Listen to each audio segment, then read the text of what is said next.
I'm already super angry and I've not even watched the video yet. Like, who leaves their kid in a car? You know, who does that? Like, when it's hot, I just don't understand who could do that. Like, it really makes me really angry, and I'm sure a lot of you as well. It's just such a thoughtless thing to do. And, you know, judging by the title of the video, it goes how we think it's going to go.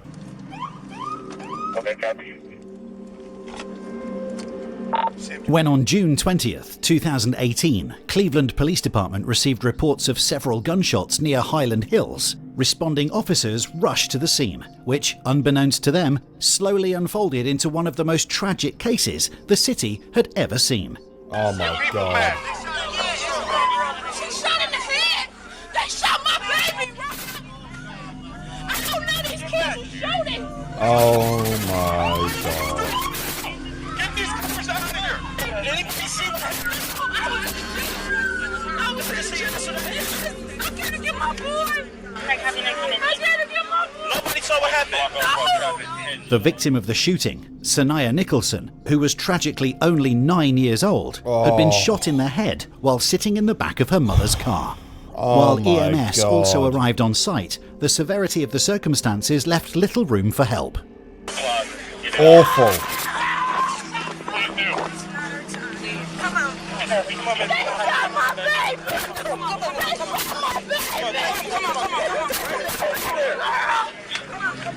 Wow.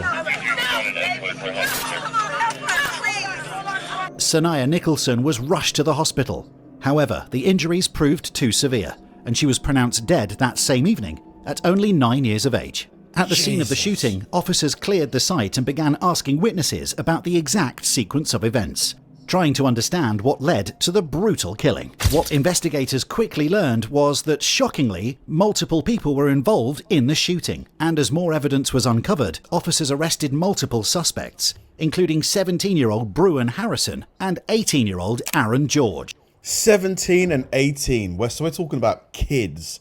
Like, what are you doing? You should be in school or getting ready for college or working or something, doing something productive. Who were brought to the Cleveland Police Department for questioning. Last week, a 9-year-old girl got killed in our city.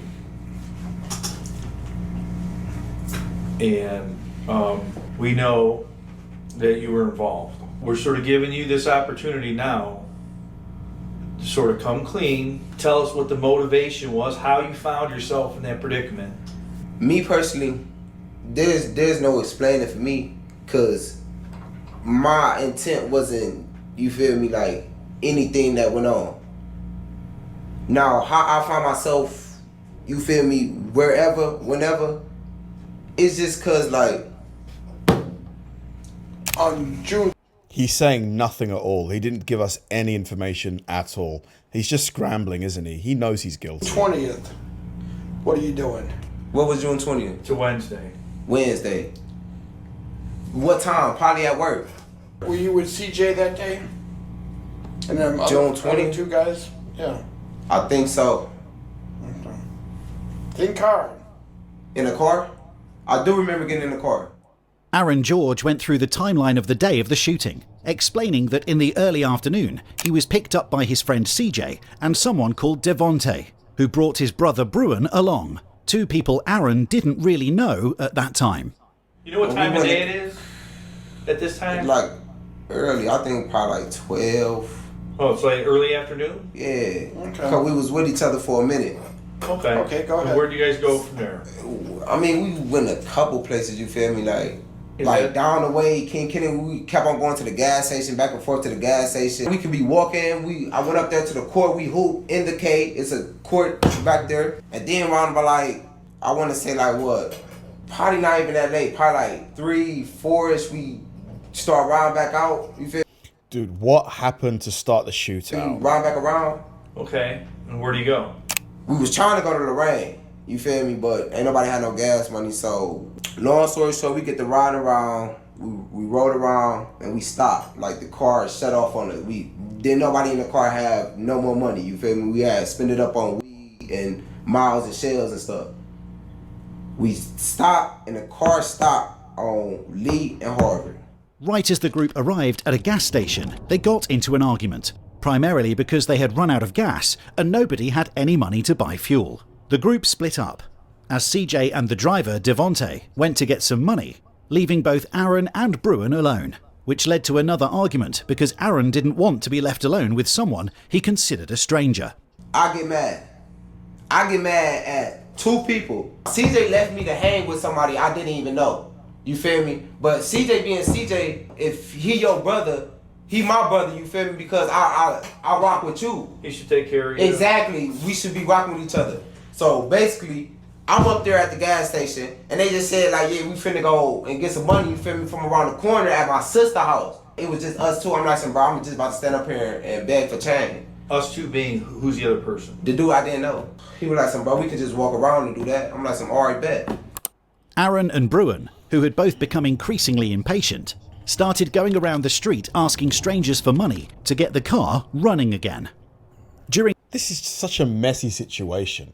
Like, rather than being like just begging for money, just go home. Like, where are these people's dads? Like, where is his dad in all this? Like, if I had a son and he was just out begging strangers for money so he could ride around the neighborhood, like, mate, get home, like, do something productive. That time, they coincidentally ran into CJ and Devonte, who had just returned with not only no money for fuel, but also even more trouble. And then out of nowhere, like, they salty. They mad, so I get mad because CJ mad. You feel me? I'm thinking like he just got beat up, you feel me? Is that what he said or what? No, he didn't. He just came back like, bro, you feel me? You feel me? Like he just going off. How many times has this guy said, you feel me? I feel like it's at least 10 times. You feel me? You feel me? So I'm like, bro, what just happened? Hold on. What just happened? So he talking about, yeah, playing crazy, da. So I'm like, bro, I'm about to call my dad. They said, you don't have no phone. I'm like, alright, bet. I'm about to walk with y'all until I find a phone so I can call my dad, and I'm about to leave. They like, bro, you ain't gonna ride with me? What you mean you ain't gonna ride with me? They basically saying, like, is you gonna fight with me? And I just said, I just said, where they at? Where they at? You feel me? Like, Aaron claims that although he initially intended to go back home, the group coerced him to stay and look for the other group with whom CJ and the driver had gotten into an argument earlier. So we get to walking around again. Then we went to, I remember going to the Taco Bell with the dark skinned dude. Then we walked back down the street. Then dudes just get to looking. Dudes just, where are these dudes at? On the corner of the street. And I'm walking up, I'm looking at them looking at us, you feel me? So I'm like, bro, who is these? Is these the dudes that you got problem with? They looking at me, like, or they looking at us suspicious, you feel me? Like, I'm thinking they about to get the shoe and they can do whatever. As Aaron, Bruin...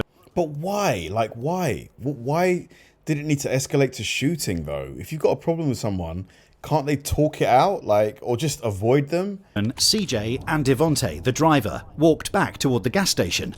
They ran into the group with whom they earlier had an altercation, which in turn unfolded into another argument. Interestingly, investigators later learned that around this time in the interrogation, Aaron started to leave out crucial details, such as that before the confrontation, they had been kicked out of a Taco Bell by security, where they had seen some members of the other group inside the restaurant. So, the dude I didn't know, he pulled something out, you feel me? Like, bro, we ain't worried about that. That's when I noticed, you feel me? That's when I noticed CJ had a gun. So I'm like, bro, I've been with you before we even got with these people. Why wouldn't you tell me you had a gun, bro? I just got out of jail. You feel me? Like, I got a job. If I get caught with you... So he's been in jail already. He's like 17, this kid, and he's been in jail already. Hey, they already know what's up with me, because I went down for aggravated robbery.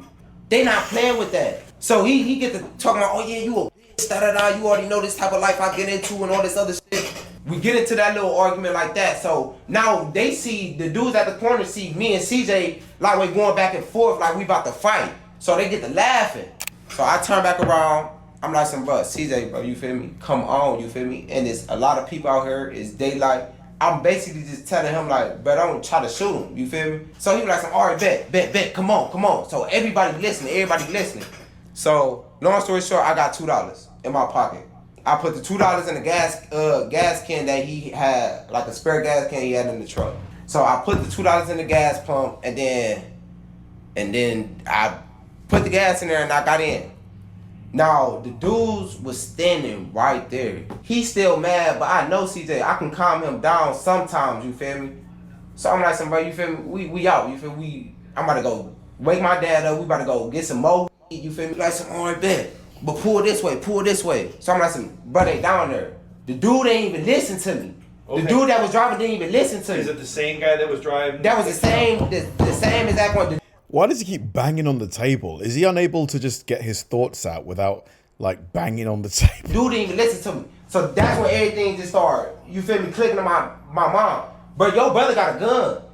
If I try to stop you from pulling over here, what to say that he not gonna shoot me? Okay. I don't know these people. Only my life was in CJ hands for real. Okay, go ahead. So we pulled out the gas station and he just got the fire.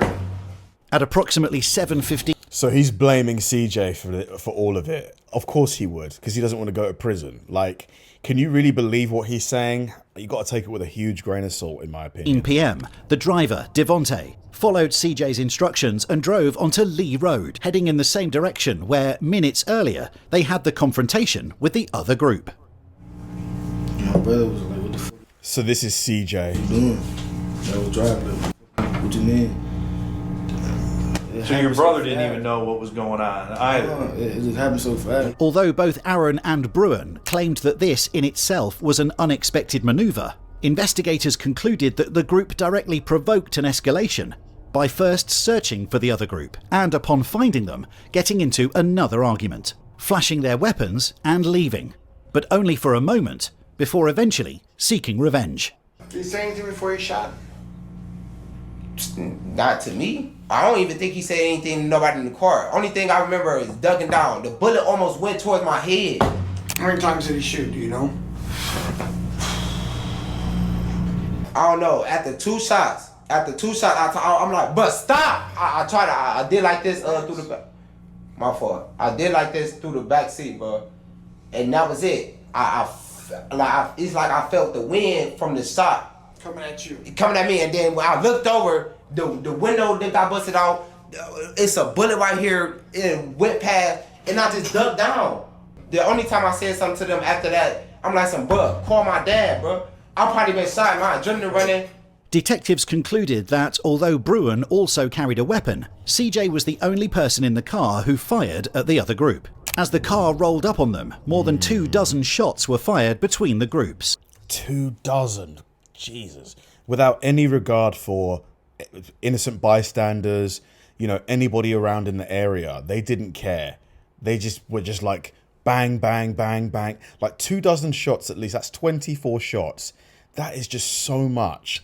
With one stray bullet hitting a car parked down the street in front of a gym, where 9-year-old Sanaya Nicholson was inside, waiting for her older brother to be picked up from boxing practice by her mother. In the midst of this, the stray bullet tragically struck Sanaya in the head. At just 9 years of age, she lost her life as a result of the unfortunate circumstances. Oh my So God. then after that, what did you guys do? I left. I told them, I'm like, bro, I'm going to Garfield, bro. Drop me off. Okay, so they drop you off.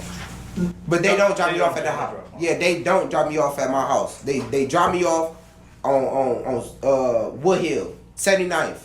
Contrary to Aaron's claims that he was simply dropped off, security camera footage captured the group approximately 15 minutes after the shooting, driving up to Holton Avenue, where they agreed to get rid of the car. Whose idea is it to go to Holton and get rid of the car? CJ. CJ's idea. So all four of you guys, your brother, CJ, you, and this other guy, roll down to Holton. 50 minutes later, they Honestly, like their parents, these boys' parents should be so ashamed of themselves. Like, how do your kids end up like this? I just have to ask. Like, where were you? Where were you? Like, watching them do this kind of stuff on your watch? were caught again on camera, arriving on the same street, but this time in a different car, to dispose of more evidence. And then about a 9-year-old girl, bro. You see it on the news, didn't you? I didn't see nothing. That's why I'm trying to tell you. It's been all over the news, all over the media, social. Social media. I got an Instagram. I never once seen nothing about no 9-year-old girl. Listen, sir. I'm gonna be totally honest with you. I really don't know how to feel right now, man. I know my life can be over with. You could be the last person I'm looking at. You don't know how to feel. You should feel sorry about poor Samaya. That's how you should feel. You should feel sorrow, regret. On the outside. Me knowing what I came here for, I already know what I was gonna have to do. I already knew what I was gonna have to tell y'all. But I already know ain't nobody gonna spare me though. It's just I'm gonna go down as another statistic. He doesn't care at all about Samaya. Like, there's not a thought in his head about the poor girl, you know? A dude that ain't the wrong place, wrong time. You're looking for me to tell you something. No, not about Good. the game. I mean, And it ain't good for you right now. But what you've done has been good. Because That's what I'm saying. we're not changing that charge. That's what you're going to be charged with. Is that charge? Could that charge be changed or amended? They can be if what you say is true and how things played out. right, that's all I want to know. That Then could be my last question. Like, Right. even if what I do say is true, like, what you think gonna happen? I could still get life.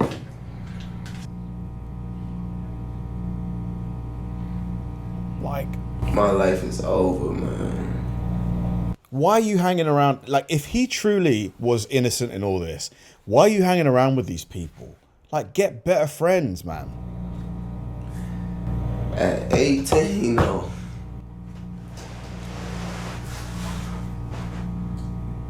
I would Yeah. rather die, bro. Reality's starting to hit. I would rather die than to spend my life in prison. Children shot dead in our city. These horrific tragedies leave us empty. Life seems meaningless to those left behind. 9-year-old Sanaya Nicholson was the latest killed in the backseat of her mother's car. News 5's Amanda Van Allen was there moments after the little girl was killed. She spoke with Sanaya's father last night and today talked with her heartbroken mother.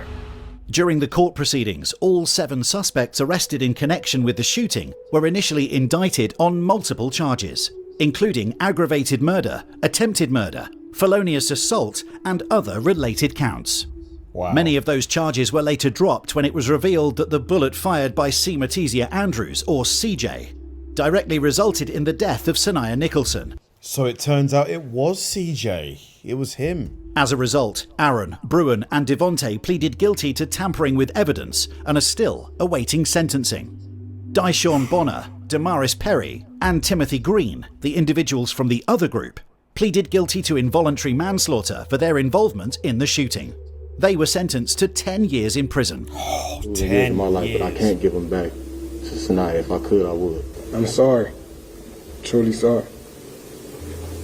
If I can bring her back, I would too. Spent years blaming myself for not dying in the car, Oh, but her dying. They didn't just kill her, they killed the other 2 as well. These 2 are no longer the same children that they were. so sad. I'm not the same mother that I was. Matizia sad. Andrews, who was initially charged with murder, reached a plea deal that dismissed the murder and attempted murder counts. In September 2020, Matizia Andrews was sentenced to a total of 22 years in prison. 22 years. Oh my God. This is such a cautionary tale. Like, poor Samaya. Initially, I thought, you know, that maybe the mum left her in the car and maybe the heat is what got her, but I was totally wrong. Totally wrong. It's just tragic. Wrong place, wrong time. Like, these kids, these 17, 18-year-old kids that are doing this, their parents, I hold them just as responsible because I'm sorry, if you should be doing whatever it takes to get out of that area.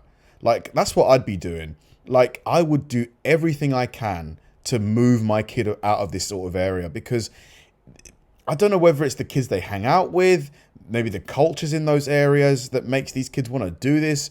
Like, at 17, 18, I was working. I was in 6th form and I had a part-time job, you know. And I know that obviously my upbringing is different to a lot of these kids, but I mean, what are you doing driving around the neighborhood, like begging people for gas money, you know, like having enemies that you're willing to like shoot over and stuff at 17? Like, What kind of life is that? It's scary to me. Thanks for watching, guys. If you enjoyed the video, please like and subscribe. And if you did, check out this video right here and hit the join button below. See you there.